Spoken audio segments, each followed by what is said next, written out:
You want the chance to be reduced, not the rate to be reduced. Because when you say the rate is to be reduced, that means you're just accepting the fact that you're going to be injured.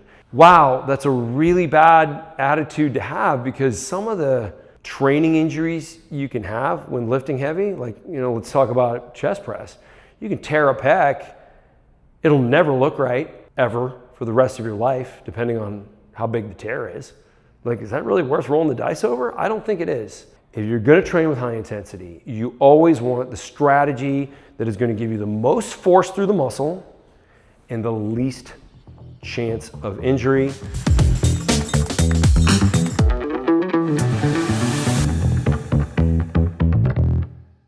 Hi, my name is Jaquish. I'm a doctor of biomedical engineering, which gives me a unique perspective beyond what a lot of the sports performance guys and influencers have on social media.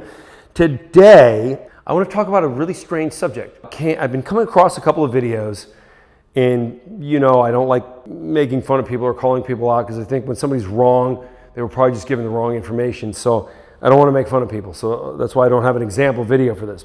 But I've seen a lot of videos talking about how you can reduce your injury rate in training. First one of those, I was like, well, that guy just didn't really put together that subject very well. Or he didn't title his video very well. And then I've seen this a couple of times, different influencers making videos about reducing your injury rate. And I'm thinking, your injury rate should be zero. There's no rate at all. Like, you shouldn't be rolling the dice with injury. And maybe I'm biased in this subject, because one of the best things about variable resistance is where you're at risk of injury, you're slightly offloaded. So as in, I have super high load here, a normal load here, and a slightly lighter load here. So by the time I'm going to fatigue in the weaker range of motion, if I'm holding 550 out here, I might only be holding 200 pounds at the bottom. So am I going to injure with 200 pounds in my weaker range of motion if I can handle 550 at the top? Not a chance. I mean, maybe there's a chance. There's always a chance for injury. But you want the chance to be reduced, not the rate to be reduced. Because when you say the rate is to be reduced, that means you're just accepting the fact that you're going to be injured. And wow, that's a really bad attitude to have, because some of the training injuries you can have when lifting heavy, like, let's talk about chest press. You can tear a pec. It'll never look right, ever, for the rest of your life, depending on how big the tear is.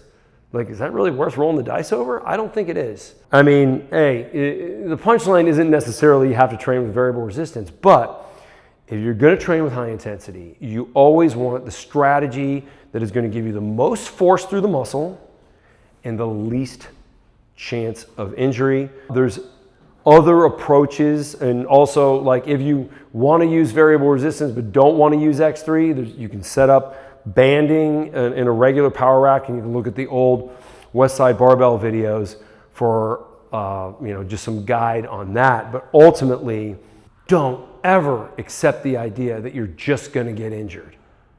Be smarter than that. Have a better strategy than that. I wrote the book Weightlifting is a Waste of Time to help with exactly that subject. Please read the book or continue watching my videos, and I won't ever talk about injury rate. I'll talk about just avoiding injuries. Thank you. I hope this helped. Leave me a comment, and I'll see how helpful I can be in the comments. Thanks. If this video helped you, I want you to subscribe and follow. I'm going to put out videos on a regular basis. I think they're going to help a whole lot of people, especially if you're one of those people that doesn't just instantly grow from lifting regular weights. We've got the answer for you.